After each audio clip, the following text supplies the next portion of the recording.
Toto Wolff and Gary Neville believe sports can bring the spotlight on countries in the Middle East. Mercedes boss Toto Wolff shares the same opinion of former Manchester United star Gary Neville when it comes to sports in the Middle East.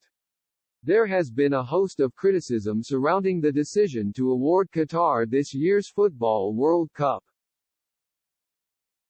The tournament has been labeled the latest strand of sports washing across the Middle East, with the region regularly criticized for having a poor human rights record.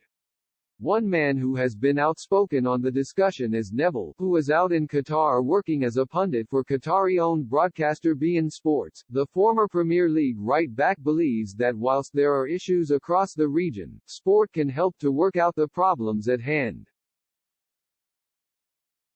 Defending Qatar in a 2.5-minute monologue, he said, "I think there's then an element of, a lot of the English press have never been over here to this country, and it's quite difficult once you're over here and you get to speak to people and learn about what goes on in this region and how things work, and not understand that this is, difficult to carry on criticizing it when you understand it more and you're here and you feel it on the ground.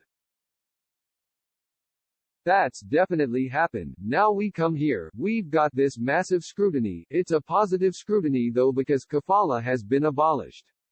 We need to make sure all the businesses and companies are abiding by it. We don't know if that's the case yet, but there are many that are, and that's a positive out of this tournament." Football is of course not the only sport that has received criticism for heading out to the Middle East.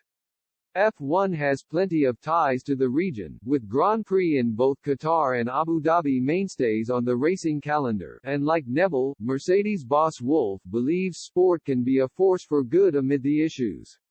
Speaking in Abu Dhabi at the end of the 2022 season, he said, "I'm still of the belief that when you have such a big sporting event in a country, it puts the spotlight on that country. I think that can trigger change, because things can't be hidden anymore. And that's the kind of positive that I think a sport can do. Things are being addressed. I can't judge football. I read the newspapers and the headlines. We can just try, where we go to show our presence, to interact with leadership, and not to hide away."